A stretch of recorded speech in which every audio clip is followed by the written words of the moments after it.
अस्सलामुअलैकुम। मैं हूं नवीद गंडापुर और आप लोग देख रहे हैं मेरा YouTube channel Khan I T hub. इंशाल्लाह मैं आज आप लोगों को एम एस एक्सेल की थर्ड वीडियो स्टार्ट करने जा रहा हूं। पहले दो लेक्चर मैं आप लोगों को करवा चुका हूं, आज हमारा तीसरा लेक्चर स्टार्ट होने जा रहा है। तो चलिए सबसे पहले हम ओपन कर लेते हैं एम एस एक्सेल को। ये डेस्कटॉप पर एक्सेल के आइकन आइकन पर मैंने डबल क्लिक कर लिया। एक्सेल हमारे पास ओपन हो गया। हमने ब्लैंक वर्कबुक सेलेक्ट कर लेनी है। ब्लैंक वर्कबुक सेलेक्ट कर ली और फाइल टैब पे आ जाते हैं। ठीक हो गया। फाइल टैब पे हमने इन्फो पे क्लिक कर लेना है। इन्फो में मैंने प्रोटेक्ट वर्कबुक तक आप लोगों को करवा लिया था। नेक्स्ट ऑप्शन हमारे पास क्या है? Inspect workbook. इंस्पेक्ट वर्कबुक में हमारे पास फर्स्ट ऑप्शन आता है inspect document. Check the workbook for hidden properties और पर्सनल इन्फॉर्मेशन। ये इंस्पेक्ट डॉक्यूमेंट क्या करता है कि आपके डॉक्यूमेंट के अंदर कोई हिडन प्रॉपर्टीज कोई छुपी हुई है या कोई हेडर फुटर लगे हुए हैं या कोई कमेंट लगे हुए हैं, ये उनको इंस्पेक्ट करता है। ठीक हो गया। अब देखें मैं इसके ऊपर क्लिक करता हूँ। जैसे मैंने क्लिक किया तो ये देखें ये कमेंट वगैरह डॉक्यूमेंट प्रॉपर्टीज़ पर्सनल इन्फॉर्मेशन जो हमारे पास होगी, ये किस अकाउंट पर ये हमारे पास जो एम एस एक्सेल है बना हुआ है। और कोई ऐड इन्स अगर हमने इसके अंदर ऐड की हुई है, जो एक्सटेंशन हमने पहले एक विकीपीडिया वाली ऐड की हुई थी। इसी तरह ये देखें बहुत सारी चीज़ें ये सारी ठहरी हुई हैं। इंक वगैरह कोई अगर कमेंट ऐड आप लोगों ने किए हैं, कोई हेडर एंड फुटर आप लोगों ने ऐड किया है।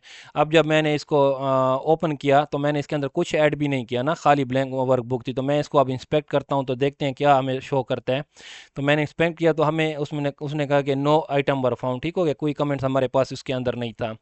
सिर्फ उसने क्या फाउंड किया कि the following document information was found. आतर और आतर का नेम जो हमारे पास होता है ये तो हमारे पास था, इसलिए इसने क्योंकि जोन सा भी हम वर्कबुक ब्लैंक ओपन करेंगे आतर तो वही सेम रहता है ना, इसलिए उसको फाउंड किया। नीचे देखते हैं क्या और कोई चीज़ इसने फाउंड की है इंस्पेक्शन के दौरान क्या नहीं की। तो नीचे देखते हैं तो देखें कोई चीज़ भी नहीं थी। नो हेडर एंड फुटर इसने इंस्पेक्ट किया, इसको कोई चीज़ भी नज़र आई। अब मैं इसको क्लोज़ करता हूँ, पीछे चला जाता हूँ। यहाँ पर पहले मैं क्या कर लेता हूँ, कोई कमेंट ऐड कर लेता हूँ। ठीक हो गया। मैं यहाँ पर कुछ पेस्ट कर लेता हूँ। मैंने एक पेस्ट कॉपी किया हुआ है, सॉरी, इसको मैं वहाँ पर पेस्ट करता हूँ। एक दूसरी फाइल में ओपन करता हूँ, उससे कुछ डेटा मैं क्या कर लेता हूँ, इस डेटा को मैं कॉपी कर लेता हूँ। ठीक हो गया। ये ब्लैंक वर्कबुक पे आ जाते हैं और यहाँ पर मैं क्या कर देता हूँ, इस डेटा को मैंने पेस्ट कर दिया। ठीक हो गया। पेस्ट करने के बाद अब इसके ऊपर मैं कोई कमेंट ऐड करना चाहता हूँ, मैं कोई कमेंट ऐड कर लेता हूँ। कमेंट हम इसके ऊपर ऐड कर लेते हैं। कहाँ पर था कमेंट? New comment. ठीक हो गया। ये मैं अभी रिव्यू और ये चीज़ें आगे हम पढ़ेंगे, लेकिन फ़िलहाल मैं सिर्फ आप लोगों को वही ऑप्शन दिखा रहा हूँ कि उस ऑप्शन का काम क्या है। न्यू कमेंट, यहाँ पर मैंने कोई कमेंट ऐड कर दिया, इसके लिए खान आई टी हब लिख लेता हूँ।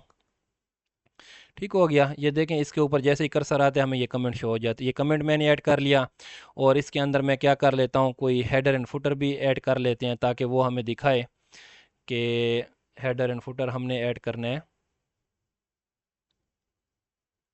इंसर्ट में हमारे पास टेक्स्ट या ठहरे, हेडर एंड फुटर पे मैं क्लिक, ये हमारे पास हेडर में ऐड कर लेता हूँ। ठीक हो गया। नीचे ले आता हूँ।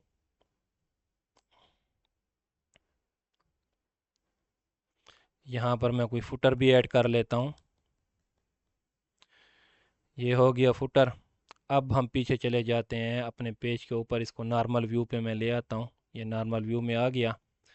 अब मैं अपने पेज पे आ जाता हूँ। अब मैं फ़ाइल पे जाता हूँ। फ़ाइल पे जाने के बाद info check for issue inspect document पर मैं अब क्लिक करता हूँ। जैसे मैं इसके ऊपर क्लिक करूँगा वो करेगा before you document inspector make sure you save change. इसको हम सेव भी कर लेते हैं। ठीक हो गया कि डेस्कटॉप में सेलेक्ट कर लेता हूँ बुक 2 के नाम से, इसको मैं सेव कर लेता हूँ।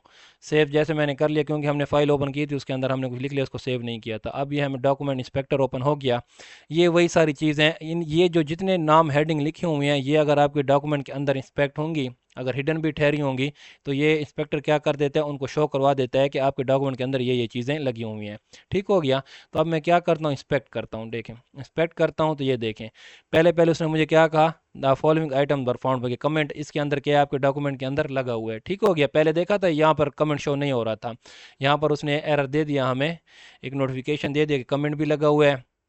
और हमारे पास ये डॉक्यूमेंट प्रॉपर्टीज़ वाला तो हर वक्त आपके पास आएगा कि अगर आपका अकाउंट बना हुआ है। तो ये देखें ये वाला भी आगे देखते हैं, नीचे जाते हैं हेडर एंड फुटर देखते हैं कि हेडर एंड फुटर हमारे पास कमेंट शो कर रहा है कि नहीं शो कर रहा है। ये देखें, the following item were found, header and footer भी फाउंड कर रहा है। ठीक हो गया। तो इस इंस्पेक्टर के ज़रिए आपको पता चल जाता है कि आपके पेज के अंदर ये जो हेडिंग सारी इतनी सारी ये लिखी हुई हैं, क्या ये चीज़ें इसके अंदर फाउंड हैं कि नहीं है। ठीक हो गया। इस इंस्पेक्टर का ये मतलब, इससे आप यहाँ से रिमूव भी कर सकते हो। ठीक हो गया। कमेंट को मैंने रिमूव कर दिया, इसको भी रिमूव कर दिया, इसको भी रिमूव कर दिया। इसको आपने रिमूव करना है तो रिमूव भी कर सकते हैं। ओके, ये डॉक्यूमेंट इंस्पेक्टर का काम था। इसको मैं क्लोज कर देता हूँ। नेक्स्ट ऑप्शन को हम देखते हैं। इन्फो पे आता हूँ। नेक्स्ट ऑप्शन हमारे पास क्या है, चेक एसेसिबिलिटी। ठीक हो गया। Check the workbook for content and people with disabilities might find difficult to read. अच्छा, इसमें हमारे पास ऐसा कोई कंटेंट जो कुछ डिसेबिलिटीज़ पीपल होते हैं, कोई उनके डिसेबिलिटीज़ हो, क्या वो भी उसको रीड कर सकते हैं कि नहीं कर सकते, ये भी चेक करते हैं आपके डॉक्यूमेंट पर। तो मैं इसके ऊपर क्लिक करता हूँ। तो यहाँ पर इसने मुझे कहा कि look good, no issue found. ठीक हो गया। जैसे उस पर मैंने क्लिक किया, भाई कलर एंड कंट्रास्ट भी इसका ठीक है, मीडिया इलस्ट्रेशन भी ठीक है, टेबल्स भी इसकी ठीक है, डॉक्यूमेंट स्ट्रक्चर भी गुड है। ये देखो सारे गुड लगे हुए हैं। ठीक हो गया। इसने कोई हमारे पास ऐसा कंटेंट इसके अंदर नहीं है कि किसी को अगर इसको पढ़ने में क्या हो, दुश्वारी हो। तो ये दुश्वारी कब होगी, मिसाल के तौर पर मैं इंसर्ट पे आता हूँ, मैं कोई एक क्या कर लेता हूँ, एक शेप इसके अंदर इंसर्ट कर लेता हूँ। ठीक हो गया। ये एक शेप मैंने इसके अंदर इंसर्ट कर ली। अब मैं दोबारा फाइल पे आता हूँ। फाइल पर आने के बाद अब मैं क्या करता हूँ, इन्फो पे आता हूँ। इन्फो पर आने के बाद अब मैं क्या करूँगा, चेक एसेसिबिलिटी पर मैं क्या करूँगा, क्लिक करूँगा। अच्छा देखें, मैं इसके ऊपर जैसे क्लिक करता हूँ, मैंने जैसे क्लिक किया तो यहाँ पर अब देखें हमने एक क्या शेप इसके अंदर इंसर्ट की हुई थी, तो उसने हमें इशू कर दिया। ठीक हो गया। तो इशू आ गया, वो चेक करते हैं कि वो इशू कौन सा है। इसको मैं नीचे ले आता हूँ, ये भी ठीक है, ये नीचे वाले भी सारे ठीक हैं। एक यहाँ पर मिसिंग आल टेक्स्ट मीडियन रजिस्ट्रेशन का एक इशू आया हो, इसके ऊपर मैं क्या करता हूँ, क्लिक करता हूँ। वो कह रहा है कि आपने जो ये पिक्चर इंसर्ट की है इसके अंदर, इस पर आपने कोई उसको डिस्क्रिप्शन नहीं दी कि ये पिक्चर क्या है और क्यों इसको आपने ऐड किया हुआ है। ठीक हो गया। इसलिए ये एक 1 लिखा हुआ था, एरर हमें दे रहा था। यहाँ पर मैं इसको क्या कर देता हूँ, इसको मैं डिस्क्रिप्शन दे देता हूँ कि ये हमारे पास क्या है, हार्ट इमोजी है। इसको मैं अप्रूव कर दूँ, ये भी आप कर सकते हो, या आप इसको मार्क एज डेकोरेटिव भी कर सकते हो कि ये हमारे पास क्या है, डेकोरेटिव पीस है। ठीक हो गया। इन दोनों में से एक कर सकते हो, या तो इसको क्लिक करके इसको अप्रूव कर दो, या इसको आप मार्क एज डेकोरेटिव कर दोगे तो आपको कुछ लिखना नहीं पड़ेगा। यहाँ पर फिर कुछ ना लिखो, सिर्फ इसको मार्क एज डेकोरेटिव कर दो तो वो आपका इशू ख़त्म हो जाएगा। मैं यहाँ पर मैंने कुछ लिख लिया, अब इसको मैं क्या कर देता हूँ, अप्रूव कर देता हूँ। ये देखें, look good, no issue found. अब इसके अंदर कोई इशू भी नहीं है। ठीक हो गया। अब अगर मैं दोबारा कोई दूसरी पिक्चर इसके अंदर इंसर्ट कर लेता हूँ, ये पिक्चर आ गई। अब मैं फाइल पे आता हूँ, इन्फो पे आता हूँ, check for issue, check accessibility पर मैं दोबारा क्लिक करता हूँ। तो यहाँ पर देखें दोबारा एक इशू हमें दे रहा है। ठीक हो गया, क्योंकि हमने एक नई शक्ल फिर इसके अंदर ऐड कर ली है और उसको हमने कोई डिस्क्रिप्शन नहीं दी। तो इसके ऊपर मैं क्लिक करता हूँ। अब मैं क्या करता हूँ, यहाँ पर कुछ लिखता नहीं हूँ, डिस्क्रिप्शन इसको नहीं देता। इसको मैं क्या कर देता हूँ, ये हमारे पास डेकोरेटिव पीस है, मैं मार्क एज डेकोरेटिव कर देता हूँ। तो ये देखें, अब आपके पास कोई इशू भी नहीं है। ठीक हो गया। अब आपके पास कोई इशू भी नहीं है। अब दोबारा आप फाइल पर आएँ, इन्फो पर आएँ, यहाँ पर आए, चेक एसेसिबिलिटी पर क्लिक करें तो यहाँ पर देखें, look good, no issue found. Okay हो गया। तो ये हमारे पास एसेसिबिलिटी आपके डॉक्यूमेंट की चेक करते हैं कि क्या आपके डॉक्यूमेंट के अंदर कोई इशू है कि नहीं है। ओके, फिर हमारे पास नेक्स्ट क्या है, चेक कंपेटेबिलिटी। ठीक हो गया। चेक कंपेटेबिलिटी में क्या होता है कि check for feature not supported by earlier version of Excel. इससे अर्लियर वर्जन जो हमारे पास एक्सेल के हैं, मिसाल के तौर पर मैं 2019 यूज़ कर रहा हूँ, कि ये जो हमने आप फाइल बनाई हुई है, जिस फाइल पर मैं वर्क कर रहा हूँ, क्या इस फाइल को अगर हम यूएसबी के ज़रिए कॉपी करके इससे पीछे वाले जो वर्जन है, 2016 हो गया, 2013 हो गया, 2010 हो गया, 2007 हो गया, 2003 हो गया, क्या ये फ़ाइल कंपेटेबल है कि उन वर्जन के ऊपर भी क्या ये फ़ाइल चलेगी कि नहीं चलेगी। तो ये अगर आपने चेक करना है, मिसाल के तौर पर अभी देखो ये फ़ाइल मैंने बनाई हुई है, मैं इसके ऊपर क्लिक कर देता हूँ। क्लिक करने के बाद मुझे क्या कह रहा है, no compatibility issue were found. ठीक हो गया, कोई इशू भाई इसके अंदर आपकी फ़ाइल के अंदर नहीं है।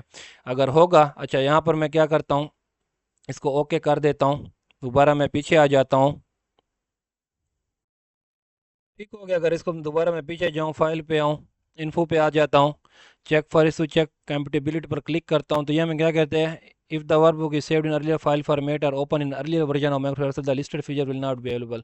यहाँ पर कोई भी लिस्टेड ऐसे फीचर नहीं है कि जिसमें कोई हमें इशू हो कि पिछले वर्जन वाले में अगर ये फ़ाइल हम डालें तो वहाँ पर भी सेम टू सेम हमें ऐसे दिखाई देगी। मैं कोई और फाइल ओपन कर लेता हूँ। ये मेरे पास एक ये फाइल ठहरी हुई है जिस पे अंदर मैंने एक शेप इंसर्ट किए हुए, देखता हूँ क्या ये शेप वाला भी साथ अगर ऐड हो तो क्या पिछले वर्जन में ये शेप भी वहाँ पर ऐसे दिखेगी कि नहीं दिखेगी। अब इसकी कंपेटेबिलिटी हम चेक करते हैं। इन्फो पे आ जाता हूँ, check for issue, check compatibility पर मैं क्लिक करता हूँ तो यहाँ पर देखें ये इशू दे रहा है। ठीक हो गया, यहाँ पर ये इशू दे रहा है हमें। ये देखें ये दो एरर इसने दिए हुए हैं कि इसमें हमारे पास क्या है, this workbook contain web ads in web ads will not run in workbook when open in Excel 2010 और अर्लियर। ठीक हो गया, एक 2010 या 2010 से नीचे जाएं वहाँ पर आपको ये एक एरर देगा। और एक हमारे पास एक एरर है कि इस फाइल को अगर आप 297 या 2003 वाले जो हमारे पास एक्सेल है वहाँ पर इसको आप ओपन करेंगे वहाँ भी ये एक एरर देगा। ये आपको कैसे पता चलेगा, यहाँ पर ये सिलेक्ट वर्जन टू शो ठहरा हुआ है। आप देखो ये सारे वर्जनों को यहाँ से ये गुड हटा दो, मैं वन बाय वन ये सारे गुड हटा देता हूँ तब आपको क्लियर हो जाएगा। ठीक हो गया, सारे गुड मैंने हटा दिए। अब ये फ़ाइल मेरे पास ओपन ठहरी हुई है। अब मैं वन बाय वन चेक करता हूँ कि ये जो फ़ाइल मैंने ओपन की हुई है और इस फाइल के अंदर मैंने शेप भी इंसर्ट की हुई है, क्या ये file same to same 2023 version है वहाँ पर सही चलेगी कि नहीं चलेगी। क्लिक करता हूँ, देखें कोई एरर यहाँ पर शो नहीं हो रहा, वहाँ पर ये कंप्यूटेबल है, वहाँ पर ये चलेगी। 2021 में चेक करता हूँ, देखें वहाँ पर भी कोई एरर नहीं देगी। 2019 पे चेक करता हूँ, वहाँ पर भी कोई एरर नहीं है। इसी तरह 16 पर भी कोई एरर नहीं है। 2013 पर भी वो कोई एरर शो नहीं कर रहा। 2010 पर देखो, 2010 पर जब मैंने ओपन किया तो वो मुझे एक एरर दे रहा है। ठीक हो गया कि 2010 वर्जन पर अगर आप ये फाइल ओपन करोगे तो वहाँ पर आपको एक एरर आएगा। वो एरर एड इन्स का, यहाँ पर हमने एक एड इन्स विकीपीडिया में पिछले लेक्चर में मैंने एक एक्सटेंशन ऐड की थी कि आपकी ये जो फाइल है वहाँ पर ये वाला एरर देगी 2007 वर्जन में और 2010 वर्जन में। ठीक हो गया, एक एरर ये हो गया। फिर मैं 2007 पे क्लिक करता हूँ तो 2007 में भी सेम टू सेम उसने पहले बता दिया कि 2007 और 2010 में ये एक एरर आएगा इसके अंदर। फिर मैं इसको 1997 वाला जो है और 2003 वाला ठहरा उसके ऊपर क्लिक करता हूँ तो ये देखें इसके अंदर ये क्या कर रहा है, दो एरर दे रहा है। एक तो वो पहले वाला एरर था और एक ये एरर आपको दे रहा है कि this workbook has task pane add in, they can only be save to office open XML file format are removed when you save the file to other format. ठीक हो गया, एक हमारे पास एक्सएमएल फाइल होती है, वो हमारे पास ये दूसरे जो अपडेटेड वर्जन आए हुए हैं उनमें ये ओपन सही काम करती है। वो कह रहे हैं कि जो पिछले वर्जन हमारे पास होते हैं ना, जो पीछे हमने 2007 हो गया, 2003 हो गया, ये 97 वाला, उनमें आपके पास ये फाइल का फॉर्मेट को ये क्या करेगी, सपोर्ट इतना नहीं करेगी ठीक तरीके से। ओके ओके, ये दो एरर हो सकते हैं। इसी तरह आप कोई भी फाइल आपके पास हो, उसको आपने यहाँ पर एक्सेल में बनाई हो और आप चाहते हो कि किसी को आप वो फाइल सेंड करना चाहते हो और आप देखते हो कि क्या उसके पास कौन सा वर्जन 2007 वर्जन अगर उसके अंदर कंप्यूटर के अंदर या लैपटॉप के अंदर इंस्टॉल है, क्या मेरी फ़ाइल कंप्यूटेबल है, उसके ऊपर 2007 वर्जन के ऊपर ये फ़ाइल चलेगी कि नहीं चलेगी, तो यहाँ पर आप कंपेटेबिलिटी उसकी चेक कर सकते हो। ओके हो गया। अच्छा, नेक्स्ट हमारे पास टॉपिक क्या है, मैं इन्फो पे आ जाता हूँ। ये हो गया हमारे पास। फिर हमारे पास आ जाता है मैनेज वर्कबुक। ठीक हो गया, मैनेज वर्कबुक पर मैं क्लिक करता हूँ तो ये हमारे पास क्या होता है, रिकवर अनसेव्ड फाइल। ठीक हो गया, या हमारे पास ऐसी कोई फाइल जिसको हमने सेव ना किया हो और वो हमसे डायरेक्ट वो हो जाए, लाइट चली जाए या हम लैपटॉप को ऑफ कर दें, उनको आप दोबारा लाना चाहते हो तो वो भी आप ले सकते हो। ठीक हो गया, अगर इसके ऊपर मैं क्लिक करता हूँ तो यहाँ पर हमारे पास कोई फ़ाइल आपके पास ऐसे किसी फोल्डर में आपने उसको ठहराया हुआ है तो वो फाइल भी आप लोग यहाँ पर ले आ सकते हो। ठीक हो गया, तो ये हमारे पास ऑप्शन रिकवर अनसेव्ड फाइल का ठहरा हुआ है। ये देखें ये फाइल एक हमारे पास ठहरी हुई है, इस पर मैंने क्लिक किया, इस नाम से थी ऑटो रिकवर्ड वर्जन। ठीक हो गया, ये फाइल हमारे पास एक ठहरी हुई है जिसको मैंने सेव नहीं किया था।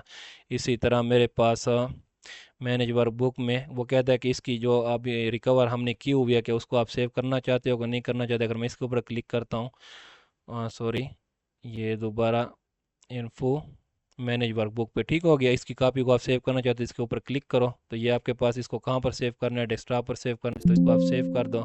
एक नाम से ये पहले सेव है, इसको भी हम इसी नाम से सेव कर देते हैं। सॉरी, वो एक्सेप्ट नहीं कर रहा, इसको हम दूसरे नाम से टी के नाम से सेव कर देते हैं। देखें ये सेव हो गई। ठीक हो गया, इसी तरह इन्फो के अंदर आपके पास जो ये मैनेज वर्कबुक है, अनरिकवर्ड फाइल जो हमारे पास होती हैं, यहाँ पर आप देखें there are no unsaved change. ठीक हो गया, यहाँ पर हमारे पास ऐसी कोई फाइल नहीं ठहरी हुई जो हमने पहले उस पर काम किया उसको हमने सेव ना किया हो। ओके हो गया, ऐसे भी कोई फाइलें हो सकती हैं आपके पास जिस पर आप काम कर रहे हो और लाइट चली जाती है या कंप्यूटर ऑफ हो जाता है, वो आपसे डिलीट नहीं होती, यहाँ पर ठहरी होती हैं। ये 2019 अपडेटेड वर्जन में ये ऑप्शन उन्होंने दिया हुआ है, शायद पिछले वर्जनों में आप लोग देख लें, वहाँ पर भी हो, 2016 में हो ये ऑप्शन, वहाँ से आप अनसेव्ड फाइलों को रिकवर कर सकते हो। अच्छा, ये लास्ट ऑप्शन क्या है हमारे पास, ब्राउजर व्यू ऑप्शन, ये pick what user can see when this workbook is viewed on the web.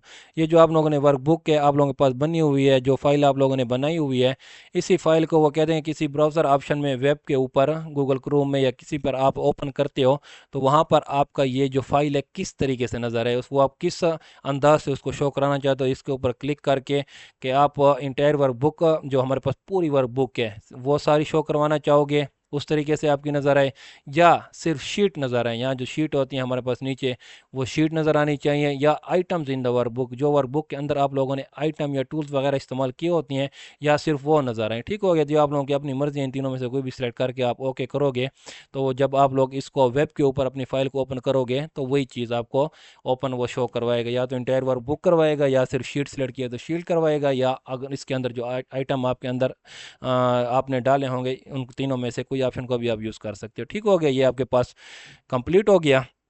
फिर इसके बाद हमारे पास क्या आता है, सेव।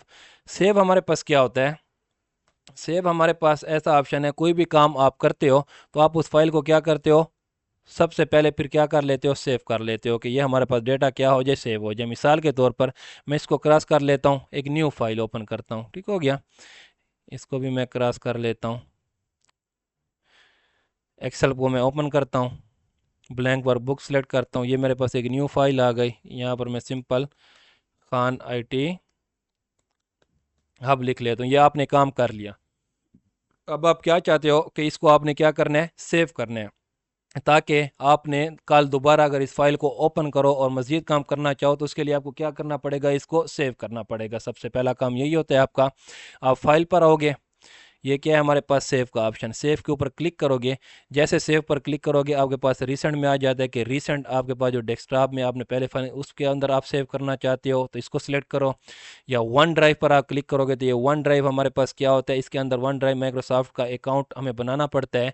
ये अगर इसके ऊपर मैं क्लिक करता हूँ तो आपके पास देखें माइक्रोसॉफ्ट का अकाउंट अगर आपका बना हुआ है तो यहाँ पर आप अपनी ईमेल लिखोगे और नेक्स्ट करोगे कि आप अपनी वन ड्राइव अकाउंट के अंदर इसको सेव करना चाहते हो तो वहाँ पर भी सेव कर सकते हो। वन ड्राइव में जिस तरह गूगल अकाउंट हमें 16 GB तक डेटा देते हैं ना, गूगल अकाउंट आप लोगों का फ्री में 16 GB का तक डेटा आप सेव कर सकते हो। इसी तरह हमारे पास माइक्रोसॉफ्ट के अंदर इनका एक वन ड्राइव जो सॉफ्टवेयर है वो हमें क्या देता है, 5 GB तक फ्री, 5 GB तक फ्री आप अपने डॉक्यूमेंट उसके अंदर सेव कर सकते हो अगर आपका माइक्रोसॉफ्ट के अंदर अकाउंट बना हुआ होगा। ओके, फिर ये शेयर का ऑप्शन आ जाता है। शेयर में क्या होता है, शेयर पर मैंने जैसे क्लिक किया तो वो कहता है to collaborate with other please save your file to online location as a XLSX file. ठीक हो गया, सेव टू क्लाउड। अगर आपके पास क्लाउड का अकाउंट बना हुआ है, ठीक हो गया, आपके पास क्लाउड का अकाउंट बना हुआ है तो आप इस फाइल को क्लाउड के ज़रिए किसी को शेयर करना चाहते हो तो आप सेव टू क्लाउड पर क्लिक करोगे तो पहले वो, क्योंकि यहाँ पर हमारे पास क्लाउड का अकाउंट नहीं है, क्लाउड का अकाउंट अगर आपके पास हो तो उसके ज़रिए भी आप किसको शेयर कर सकते हो। ठीक हो गया,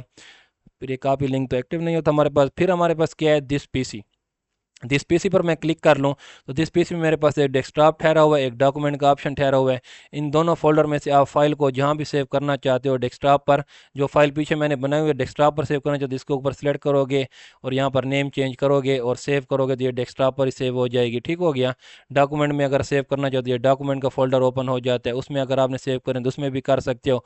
लेकिन फिर हमारे पास जो सबसे हमारा काम जो होता है ना वो ब्राउज में होता है, वो उस पर भी मैं आ रहा हूँ सेव करने के लिए, जो हम सबसे बेहतरीन जगह है। फिर हमारे पास क्या आ जाता है, add a place. Add a place में क्या होता है, यहाँ पर भी आपको उसने वन ड्राइव दी हुई है, एक वन ड्राइव फॉर बिजनेस दी हुई है।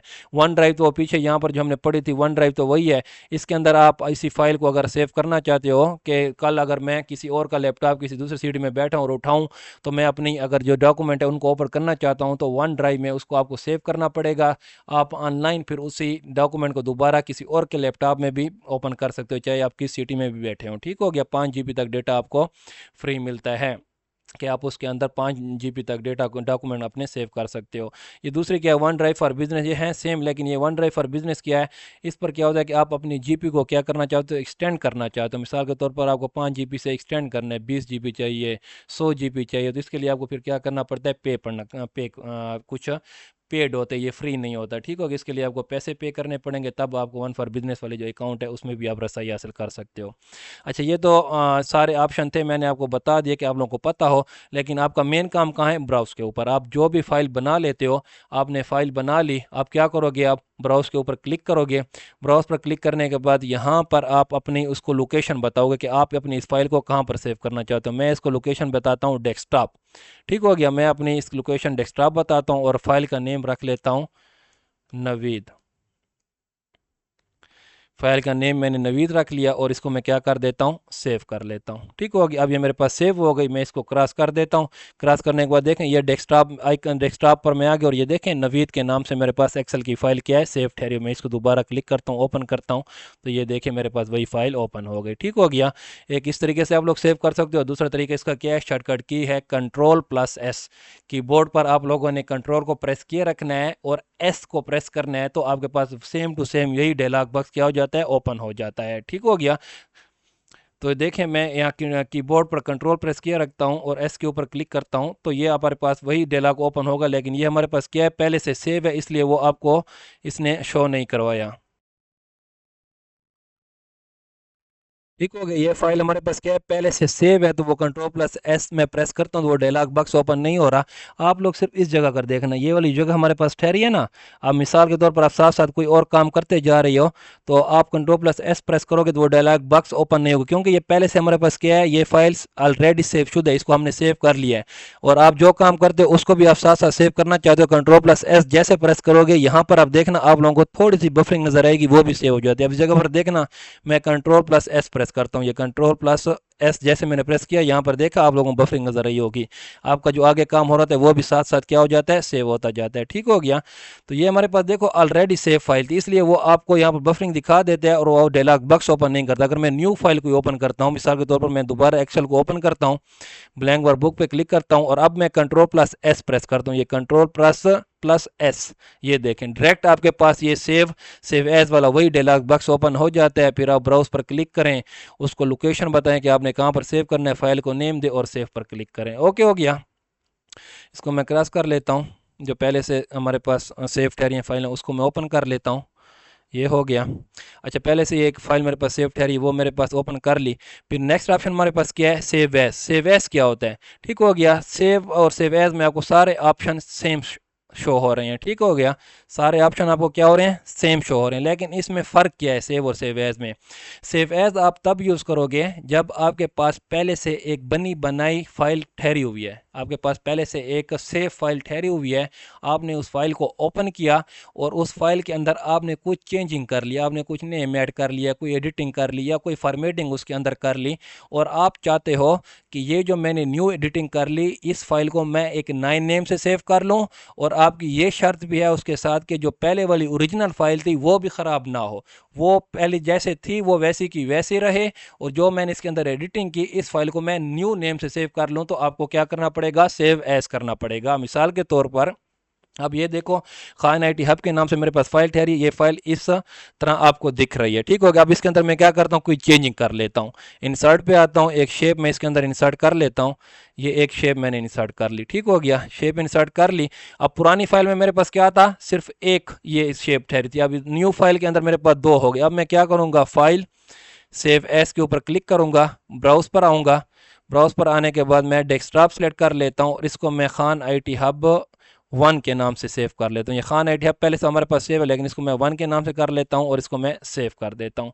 अब आप देखना मैं इसको क्रॉस कर लेता हूँ, मेरे पास दो फाइलें होंगी, ये एक खान IT हब के नाम से ठहरी हुई और एक खान IT हब 1 के नाम से ठहरी हुई। अगर इसके ऊपर मैं क्लिक करता हूँ तो यहाँ पर देखें आपको एक शेप शो होगी, ये एक शेप शो हो गई, और इस पर अब मैं अगर खान IT हब 1 पर क्लिक करता हूँ तो ये देखें आपको यहाँ पर दो शेप शो हो रही हैं। ठीक हो गया, क्लियर हो गया होगा आपको ये बात कि जब आप लोगों को पहले से सेव शुदा फाइल को उसमें कोई एडिटिंग करके आपने उसको दूसरे नाम से सेव करना हो उस फाइल को, ठीक हो गया, दूसरे नाम से उसको सेव करना हो, और आपकी ये शर्त भी हो कि पहले वाली फाइल जो है वो ओरिजिनल फॉर्मेट में रहे और जिसमें मैंने एडिटिंग की उसको मैं दूसरे नेम से सेव कर लूँ, तब आपको सेव एज ही करना पड़ेगा।